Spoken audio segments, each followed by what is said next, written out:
Enduro Method is an online strength and conditioning program built for those who ride by those who ride. We are professional coaches dedicated to building the best and most revolutionary off and on the bike training for dirt bikers around. Enduro Method offers a monthly subscription which gives you access to our ongoing current training program. By subscribing to Enduro Method, you receive our Iron Track, which is for those who have a gym or gym equipment, and our Gravity Track for those with minimal to no equipment. We design our training for riders who want to keep their general physical preparedness in top form year-round. If you are interested in joining the monthly Enduro Method training subscription, we are offering a special discount for our podcast listeners. Use discount code EMPodcast23 in all caps for 50% off your first month of training. See the show notes where you can find discount codes and a link for more information and to sign up for Enduro Method. And now, on to the show. Welcome to the Enduro Method podcast. Dayne and Josh here today. We're going to talk about the evolution of our training philosophy. So just kind of a recap of how we're feeling about training right now, how it relates to the bike, what has changed in how we approach programming and thinking about fitness for dirt biking. Sums it up. All right. Let's do this. Let's get into it. All right, starting off. We'll go to Dayne first and briefly. So Dayne's been not riding as much as she has in the past. But training consistently throughout. So just kind of give some thoughts on what you think about how, like what it means to you, even though maybe it's not as specific to training for dirt biking, even though, and then we just got back from a trip to Arizona, which you did ride in. So curious, like how the training that you have been doing has helped you on the bike when you were there, because you hadn't ridden for a while.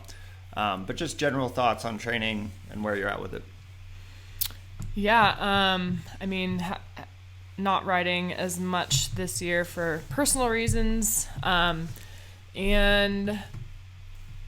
think training for me is more than it's kind of like a lifestyle thing. So like keeping your body healthy and in top shape year round. I mean, for me, it's not only a physical thing, but a mental thing as well. So being able to have that outlet and have structure and have something to follow and have the community of riders and people doing it with me. And just like general maintenance. And then, in kind of like what you led into, like I didn't unfortunately get to ride a ton this past year in 2023. But we went and just did an Arizona trip and I didn't stop training, but hopping on the bike, my body actually felt really good. So just maintaining that fitness, taking a good chunk of time off on the bike, having that fitness, getting back on the bike made it way more enjoyable than had I let the fitness go, which to be honest, I don't know if that's even in me, but I would say like it felt good to be on the bike physically. It was more of like the quit looking at every single rock ahead of you type thing that was more my hang up and where it felt funky. But like physically I felt like I could go, keep riding, keep going. Like I didn't feel like my endurance or strength was holding me back at all. And that's just from all the work that I've continually put in, even though I haven't been riding as much, just that work in the gym and outside the gym too on, the longer effort days, but just not letting your fitness and your physical being slip. Right. I think it's and we'll get into it probably a little bit more, but the kind of the difference in approach from maybe training to race, or if you're a professional versus an amateur who's going to race, or even just a weekend warrior, out ride 1 or 2 days a week. Mm-hmm. And that's like, you have no interest in racing, but just improving. I mean, if you're listening to this, you probably have some interest in improvement in some area of whether that's fitness or dirt biking or combination, or you want your fitness to help your dirt biking. So talking about that, and Dayne's example is a good one, where even though she hasn't been on the bike, she hasn't let her gym time suffer and able to maintain fitness levels. So when you are able to ride, you just feel that much better and it's enjoyable, instead of just going out and basically suffering for a couple days, and then it's kind of fun in hindsight, but it's not actually that fun in the moment. But you're actually able to be out there and enjoy it in the moment, hang out with friends, feel good, feel safe while you're on the bike, because the fitter you are, the safer you're gonna be. Yep. And then, be able to go out and just have that good experience instead of sufferfest. Instead of suffering. Yeah. So I think the thing to think about is that there's not, like, general physical preparedness, GPP, should be kept up year round, regardless where you fall on the spectrum of whether you want to race or not race, or if this is just a fun hobby for you and nothing more. There should be kind of constant diligence to keep your strength and fitness, your health, your right in within some markers, and that's something that shouldn't just be like sought after for 2 months and dropped for 8 months and then kind of dallied with for 2 months, right? It should be a year-round, habitual, weekly undertaking. And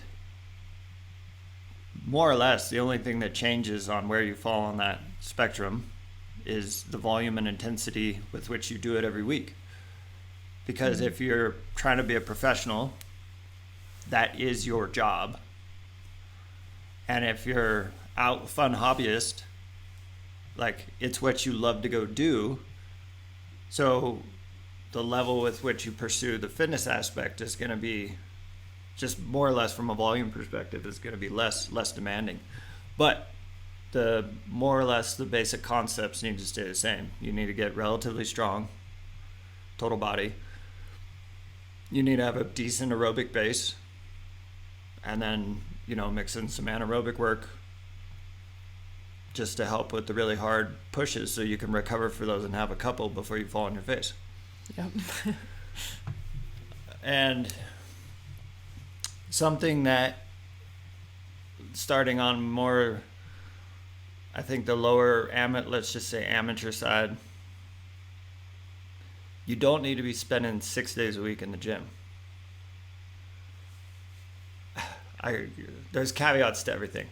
I mean, doing like strength training specific. So one thing I think that's changed for me, going from complete gym rat, gym was a sport with CrossFit, to now dirt biking is a sport, or hard enduro more specifically, the difference in the needs of strength. And I don't want to underplay that you need to be strong, because you do. And what I say when I say strong probably is a lot different for somebody coming who's not as strong. They might be like, oh, I'm pretty strong. Maybe. But, and then from the strength world, like, what I'm saying strong enough is actually really weak.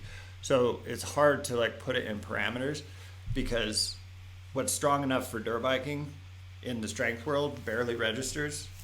And then what is strong enough for dirt biking coming from a place of like endurance athlete potential, or somebody who's not really in the gym, might be, holy shit, that's actually, I'm way short of where that is. I also am hesitant to start putting numbers on things, because the gym's not the sport for dirt biking. I am going to work on putting some parameters out there that I think you should be able to fall in, that could give you a reference. And it's like, if you're in that parameter, you're probably strong enough. And then some parameters for aerobic base and some anaerobic work, where you could be like, okay, this is my weakest link. And then, lowest hanging fruit, where can I make the most improvement with the least amount of effort?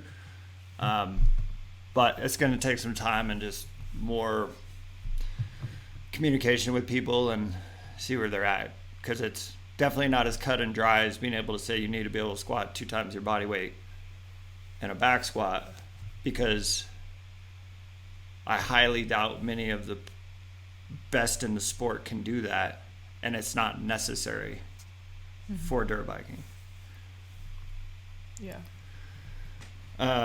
But so long way of saying 3 days a week of strength training is probably enough, because the other part is like most of what we're trying to do is maximize the amount of time that we're putting into anything. I think there's a lot of garbage out there and literally a waste of time in the gym from what I see on social media. And I get it, there's like clicks and likes and you're trying to get people to follow you, blah blah blah, but at the end of the day I think it does more harm than good. If you follow the fundamentals, you do the basic movement patterns really well, you could do those. I bet there's 20 lifts that you could do for the rest of your life and just cycle them through in blocks and change very little things just to get a little novelty, and you could be set for the rest of your life. Like, you do not need this mind-blowing. There's not one exercise that you're not doing that's gonna change anything. Right? It's doing the fundamentals really well and then building them up over time. The gym's a skill, just like riding a dirt bike's a skill, squatting's a skill, deadlifting's a skill. So being able to do those things really well,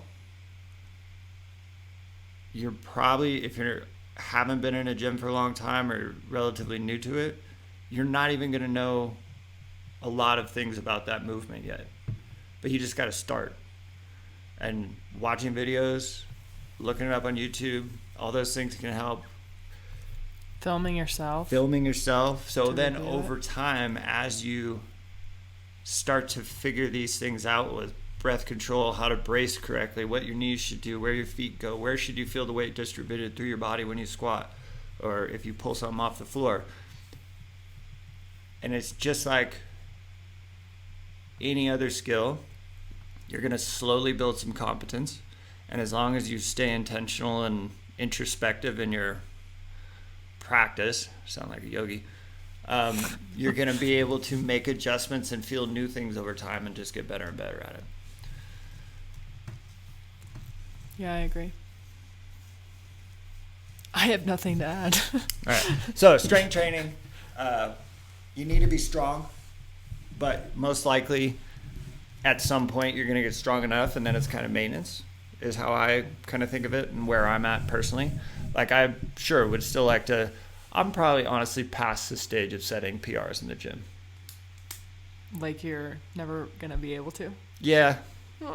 I really don't think so. Because the other part of it is I'm not going to dedicate enough time in the gym to do that. Well, caveat, you also, like, were a pinnacle.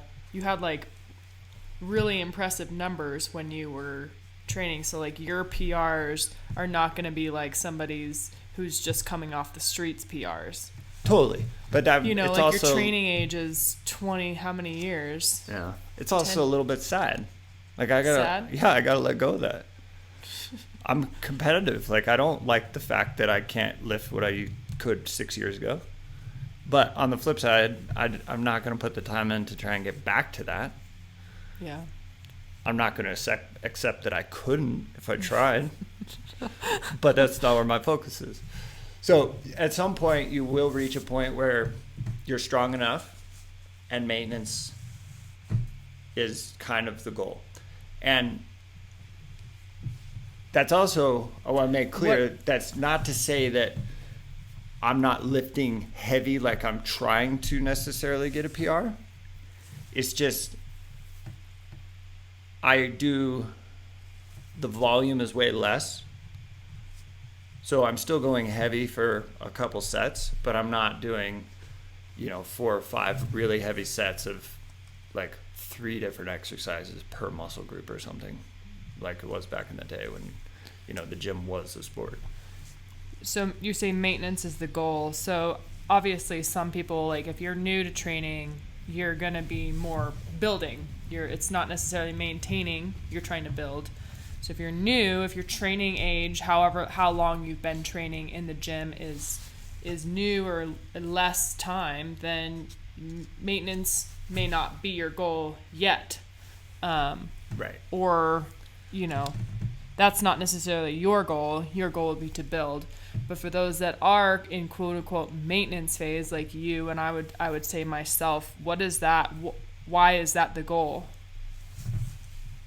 Because if you're not trying to get stronger, you're actually getting weaker. So like, it's not like I can maintain and not go to the gym. Right. After 2 weeks, I'll start slowly losing lean muscle mass. After 2 months, I've lost a significant amount of strength, a little bit more mass. It's not like it's just gone. It'll come back quick. But at 6 months, it starts to become a different story. I don't like using age as an excuse for anything.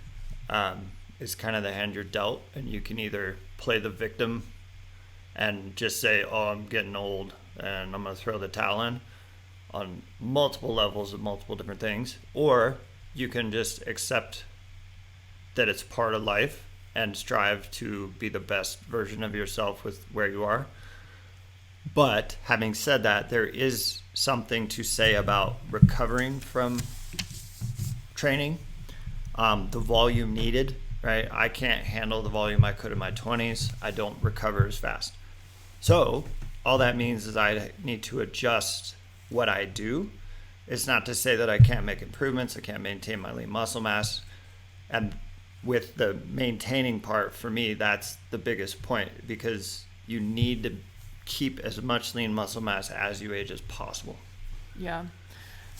I think more and more people are talking about that too nowadays, like in podcasts and whatnot. I would also like to add the aspect in terms of like building and or maintaining strength, the impact that it has on your durability and the ability to withstand injuries and forces that occur when we're riding dirt bikes.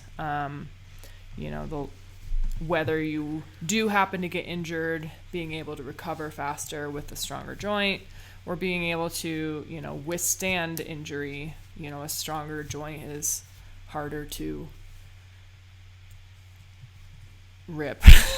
Yeah. I don't want to say rip, but the stronger you are, the I don't want to say you're not prone to injuries at all, but you're less likely, I guess, in a way to, it depends on obviously the injury.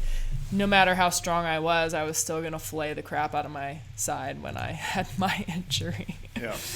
Didn't necessarily matter there, but maybe I could maybe argue that the health and the being in shape maybe helped with my recovery. I would say more of just like being a healthy person in general, allowed myself to recover faster. But I just wanted to add the caveat of, injury prevention and being more durable as a human and rider when it comes to maintaining and building strength. Right. And you're balancing the body out, your exercise and stuff that doesn't get worked on the bike, yes. All those things. The other thing I wanted to touch on was that I do believe that most people can get to a place where they're strong enough for the sport and pretty good. And then the part that I would say there is absolutely no slack about trying to improve constantly on is the conditioning aspect. So I think from a weight and load perspective, you'll reach a place where you're like, I feel pretty good. I don't think strength is a limiting factor. On the conditioning side of things, I think there's no reasonable excuse to slack off and try and always get more fit. So aerobically and anaerobically, building a base of zone 2 work through, with aerobic stuff, pushing hard on some threshold work, whether it's lactate or VO2 max interval work. I don't think there's any room to be like, oh, I PR'd that 5 years ago, I'm good, I'm never going to be that fit. It's like, nope, you're always chasing that. So that's something that shifted for me. Like, I've always enjoyed the strength work more and not the cardio stuff. And it's been an interesting evolution, learning more about that, and then really thinking about the sport of dirt biking, hobbyist to professional. Like, it's an endurance sport. It changes on the spectrum, but at the end of the day, it's an endurance sport. But it's an endurance sport that takes a decent amount of strength as well as the spectrum of short, hard, intense to long duration. So I don't think you can have one without the other. I think they're synonymous. But I just think there's a roof on the strength part to where getting stronger will not be a benefit. Mm-hmm. Yeah. I don't know about that on the conditioning side. I think you could chase that forever. At some point, from wanting to really improve on the bike, that needs to transition. So the gym is a tool, strength and cardio. There's reasons to do gym cardio or cyclical, stationary equipment is what I was getting at. There's also that needs to transfer to on the bike, because without putting this stuff into practice on the bike,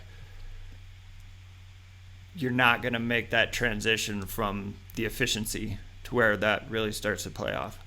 Because you could be relatively strong enough, super fit on like all the Concept 2 ergs or whatever, have remarkable numbers, and have that really high, but if your skill on a bike's really low, you can't yet use all that fitness because you're just not there yet as a technical rider. So you're trying to balance those things out as best as possible. And if you have one or the other that's way higher than the other, maybe you're a super technical rider and amazing, but your fitness is just dog shit because you've just let it go and you've relied so much on your skill on the bike that now you're eating ho-hos and a little bit overweight. You can still ride phenomenally, but you can only do it for 5 minutes at a time before you're gassed, right? You're going to have the biggest bang for your buck by bringing your fitness up. On the other side, if you're really fit and strong, but your bike skills aren't there, spend more time on the bike, and that's going to start making the biggest gains the quickest. That's a really interesting perspective that just you made right there, because I've always come from like fitness enhancing the bike, like not having the skills necessarily, but then having the fitness to then just improve my riding. Whereas you brought up an interesting point of having the skills but lacking the fitness, and I do feel like that's a whole group of people probably out there that are, rode as a kid, like really good riders. They always are, with their buddies and, so-and-so rips or such a good rider and, but doesn't do anything for their fitness. They just get away with a lot because they rode forever and are a really skilled rider, which is good on you. Like, and big fish in a little pond, typically.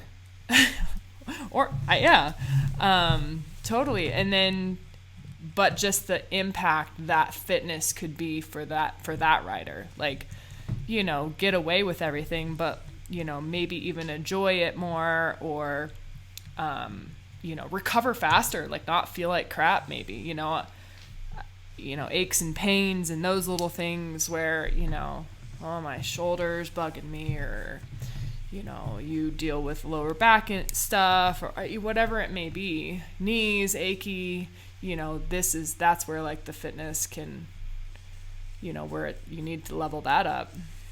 Anyways, I feel like that was a little tangent, but I thought that was because I tend to always think the other way, lacking the skill.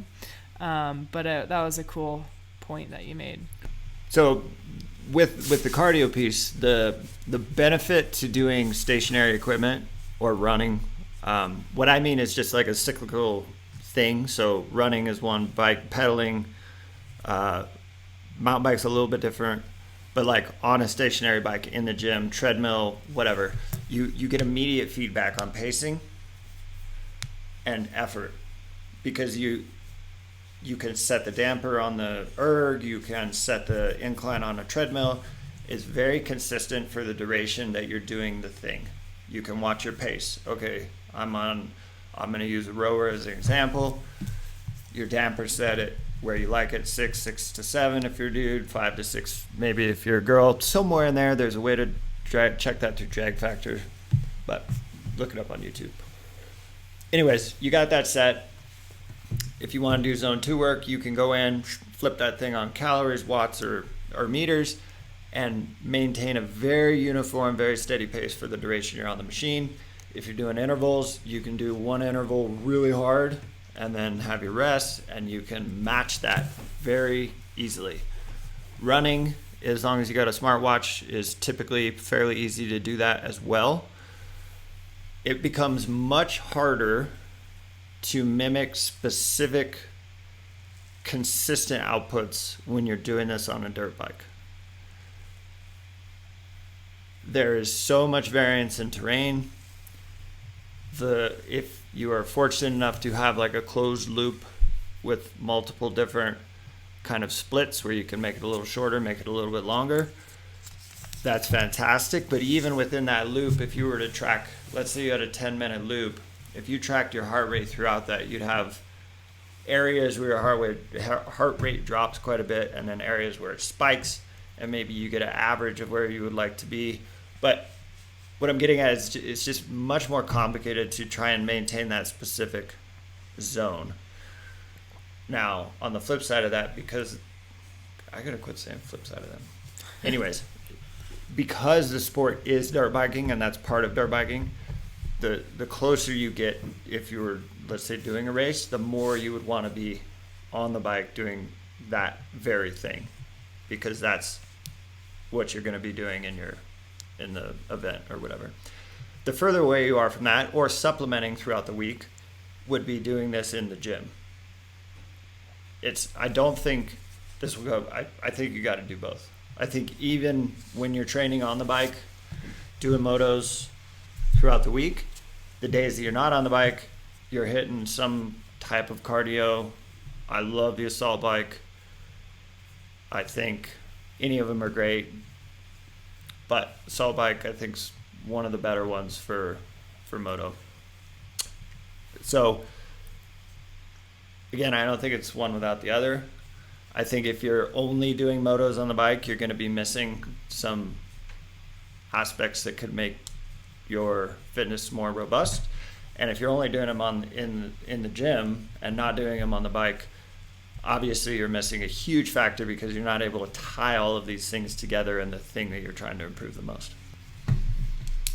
I think doing motos at different speeds is important, because I think if you're always going out and trying to push the boundary of how fast you can go, you're going to be ingraining bad habits. So I think it would be, again, potentially both, right? I don't know if you can have one without the other, but doing some slow where you're trying to be very technical and literally like, I'm going to put my foot here on this turn, and I'm going to remember to put my front tire on this rock before I turn right, or whatever it may be. Paying attention where your back tire is in terrain at all times. Really dialing those things in, and then going back and trying to speed it up and flipping back and forth between the two. I think skills and drills, all the stuff that Rich Larson puts out, all of those, there's a lot of dudes now doing stuff. I think it's fantastic. I think picking some that are weak points for you and diligently practicing them. Again, it's not going to matter unless you actually do it, and you got to do it longer than 1 week. Or one time. I've found that as I've started and continued to do this, it goes in phases of almost like a wave of like, oh, I got it, and then no, I don't, and then, oh, I think I do, it's a little better but not great, and then holy shit, I just did that, and then fucking down again and back up. But over time, that wave pattern's not linear, it's actually slightly going uphill. And that improvement, it just takes time, because the more reps you get, more of that behavior comes naturally. And yet there's still so much timing and body position and terrain and loose dirt, firm dirt, grippy rocks, slippery rocks, that it's still sometimes like, have I really been putting this much time into this one thing that I can't do right now? And then other times you're like, oh, I freaking got it mastered. Like, never going to screw that up. So a lot of reps, the acceptance that it's a journey. You're talking about like motos and skills and whatnot, and that could maybe lead into the next point of like, you know, training pros versus amateurs. So like, you know, me, you know, or not me, but any person that maybe works 9 to 5, 5 days a week, you know, maybe they can't do the motos. They can't. 9 to 5. Isn't that a thing? 9 to 5? I thought you said you. Oh no, you know. Well, Jim's life's like 5 to 9. That's what I was getting at. I don't have a whole lot of time during the week, self-inflicted, to do motos. So like, you know, how does that lead, you know, into the amateur versus pro, or like, what's the point for me to do motos? Like when I know the answer. You're gonna say do it. You can do the intervals or whatever they are on a different sort of cardio equipment, but maybe dive into that part of. I don't know if you're understanding what I'm getting. Yeah, I think so. So the difference to me between pro and amateur is it's more allocation of time and resources. And if you're a professional, that's your job. So you better be taking it very serious, unless you're a pro who's treats your job like an amateur. So, you know, along with that, where you are in life is a huge factor. How much time you have. Do you have a family? Are you able to literally just focus on dirt biking solely? Or do you have other responsibilities? Do you work part-time? Do you work full-time? Are you trying to do both? I mean, so it's very individual based, but I think the mentality is just different from the pro to amateur. The pro is going to do what they have to do, even when they don't want to do it, and the amateur is only going to do what they want to do when they want to do it. Or they're going to do what they need to do with the time that they're given. Amateur. Well, then you could almost say they're treating it like a professional a little bit. Well, I'm just saying, like, as an amateur, I would still do as much as I can given the time that I have. Right, but that's what I was saying, is that kind of mentality is a little bit more professional, right?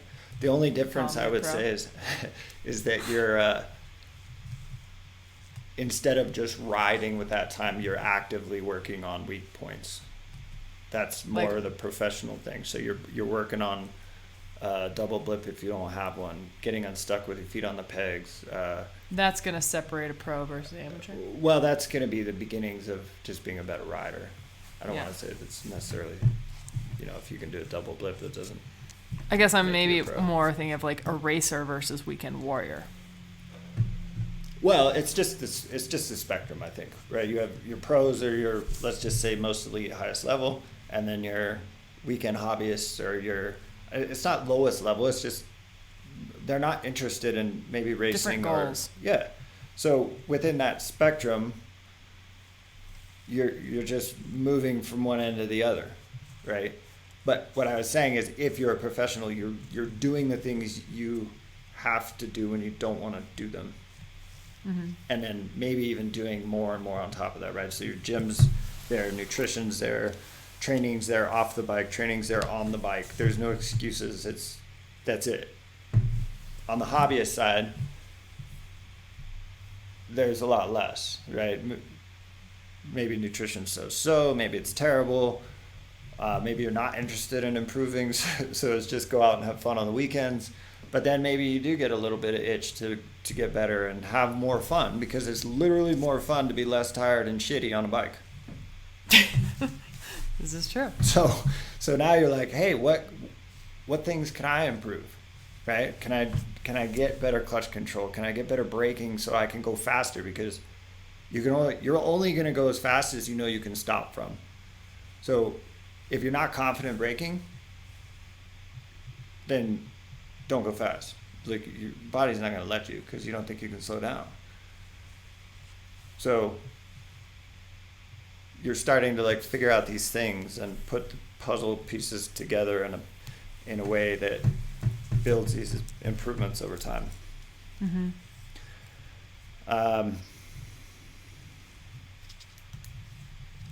So how does this all tie into Enduro Method, like the subscription versus the programs that we offer? Yeah. All right. Good question. Real quick. Evolution of training philosophy. It's more broad. Like, I just feel like it depends somewhat individually where you're at, what you want to do, because I can't say there's one size fits all across the board. I do think what we offer in our subscription at this point is an amalgamation of all the stuff I've learned and what I think is important and what I feel like is most important, having worked with pros at this point down to hobbyists, and a good middle ground. So what we have now on our subscription platform is basically 3 days a week of strength and gym conditioning, shorter conditioning on the gym days, and then 2 days a week of timed out moto intervals. And those can be done on a dirt bike, which would be optimal, but I very much understand that not everybody has the ability to get out on their dirt bike weekly during the week. You can do those on a mountain bike if that's available for you. You can do them on a stationary bike in the garage. You could do it running. You could do it on a rower. You could do it on a ski erg. They're a little bit longer efforts, varying anywhere from VO2 max efforts to lactate threshold to zone 2. Those are kind of the three different areas we hit. VO2 max work, roughly 3 to 8 minutes, 1-to-1 work to rest ratios. Lactate threshold work, typically 8 to 20 minute, somewhere in there. These are not hard set numbers, with 2-to-1 work to rest ratios. And then zone 2, or just longer efforts, which you could ruck, run, bike, moto, whatever, is going to be lower intensity, longer duration, steady state. Skate skiing. Yep. That would be for all my winter peeps. Yeah. What about like regular skiing, downhill skiing? No. Okay. Hiking would work. Skinning. Skinning would work. Yeah, downhill skiing is like downhill mountain biking. Not saying it's not hard, different. And the likelihood of finding a 24-minute uninterrupted downhill ski run is going to be challenging. I'm sure they're out there. I don't know.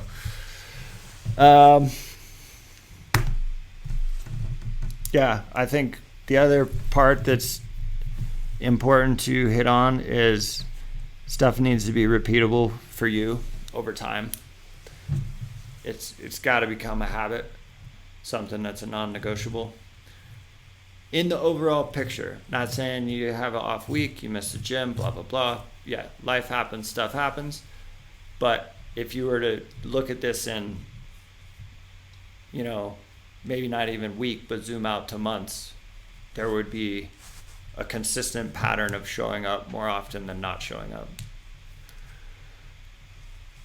And I think of it in almost 4 categories for myself.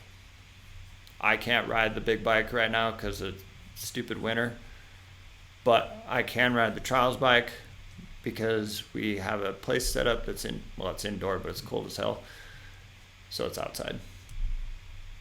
So my prioritization is trials bike, gym, cardio. I have something that works for me that I've been doing really consistently for the last well, I kind of fell off in Arizona, but I rode almost every day, so that was a very easy trade-off for me. But now that we're back home, back on it, and is it perfect? Does life get in the way? Sorry, it's not perfect, but it works, and I can do it, and that's way better than having a perfect plan and not doing it. And life does get in the way and shit comes up and it doesn't happen for that day, but it's like back on it the next day. Or if I was planning a rest day, I work out that day because I missed, and my rest day was not enjoyable, but just got moved. You said 4 things. What was the 4th? Well, I would think of it as strength, conditioning, skills, and then motos would be my 4. So you are unable to do the 4th one. Yeah, I would definitely say I can do skills because it's trials, but that is not conditioning. Like, my hands are staying in bar shape, I would say. Fingers, like for sure, a lot of clutching and braking, body position, but trials, at least at my level and where we're riding, is not conditioning work. Now, that could change if you were able to do outdoors and big hill climbs and make it much. You could probably make it, I'm sure you could make it more intense and make it more conditioning, but for what we're doing, I do not consider it conditioning. It maybe barely falls into zone 2. But from on the bike, learning and being a better rider, it's phenomenal. So I take that, but that's like my bike improvement, but I can't count that as conditioning work and with what we're doing. So then I have to make sure to get the cardio piece in, whether that's running, biking, sometimes longer gym effort stuff, mixed modal, whatever, and then the strength work.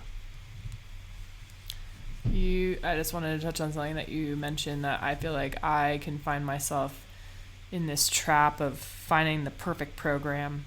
You know, I'm always, throughout the years, it's like, well, I'll start this program or start training with this coach, and it's got to be perfect. Whatever that perfect is. I mean, I don't even know. Like, I don't like one of the exercises, so then now it's out the window because I don't like that one exercise. Or, hey, I told you I have back problems and now there's this one exercise program. Like, how could you? Whereas what you were saying, it's like nothing's ever going to be perfect. It's more the consistency and just doing it. And I do think over the years, like, I've definitely been able to get more on board with that philosophy and that mindset of like, oh, okay, it doesn't matter. Something is better than nothing. And, you know, this is good. Just do it. And, you know, it's never going to be perfect. You know, the top of the top, you know, it's not perfect for them. They just put the work in. Right. You know, perfect doesn't exist. Nope. So that was an interesting thing, and don't let that be an excuse to not do something, because I've personally done that in the past, reflecting back on certain training programs that I've done or coaches I've worked with, and it's like, what? Just do it. Yeah. Anything's better than nothing, and perfectionism is basically just a way to procrastinate. Mm-hmm. So that's how we've evolved our training philosophy. What's like the number one thing that's changed? Just the idea of the strength. I think the increase in the need for cardio. Mm-hmm. And then a little bit more of a not balance. We've always been balanced in strength, but strength bias. So the other thing with our monthly program that we do is it kind of runs in 4-week blocks. So similar stuff, Monday, Wednesday, Friday, week to week. The conditioning changes a little bit, but similar time domains, just different exercises to keep it interesting.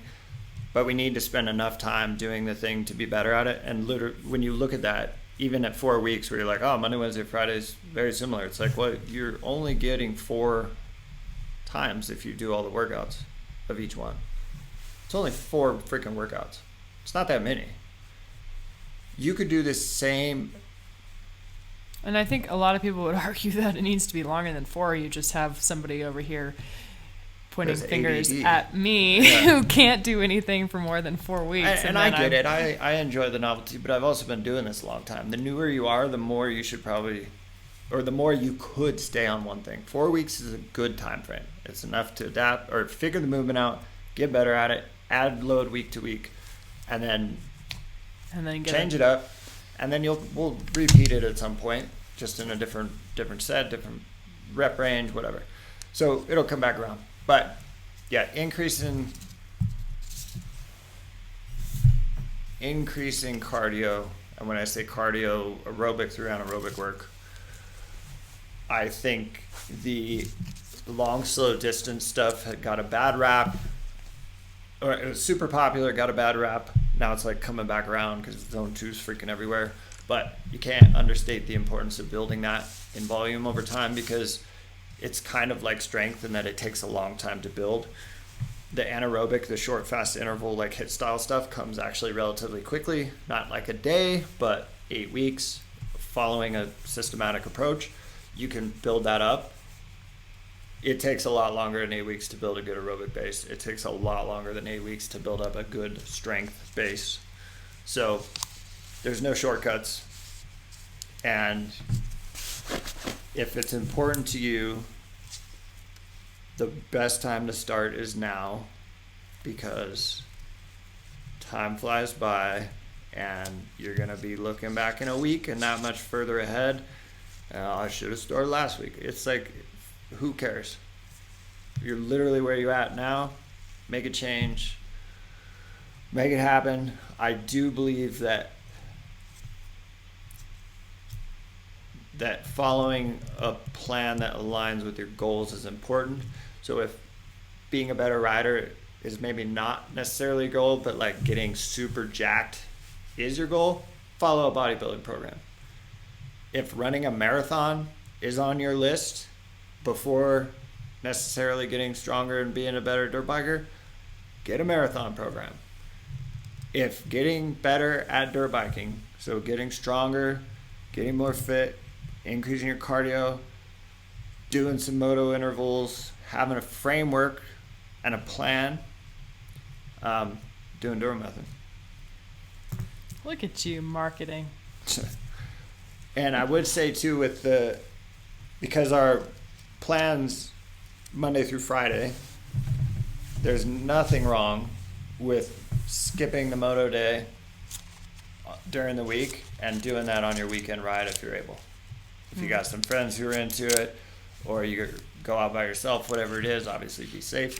But you can always take that and just not do it that day and move it to a weekend. And if you're, there's 2 of those in there, but you can only get 1 day, better than nothing, right? Like 5 days a week of training doesn't sound like a lot. Start doing it. And my guess is it'll go to 2 or 3 days a week. Or it'll be just fine. But I know from my own experience and others, it's easy to say, yeah, I train 5 days a week, and in reality what that actually means. So set some goals, make them achievable, get the people around you on board with them, have support from family and friends. Yeah, make 2024 the best year ever. Let's do it.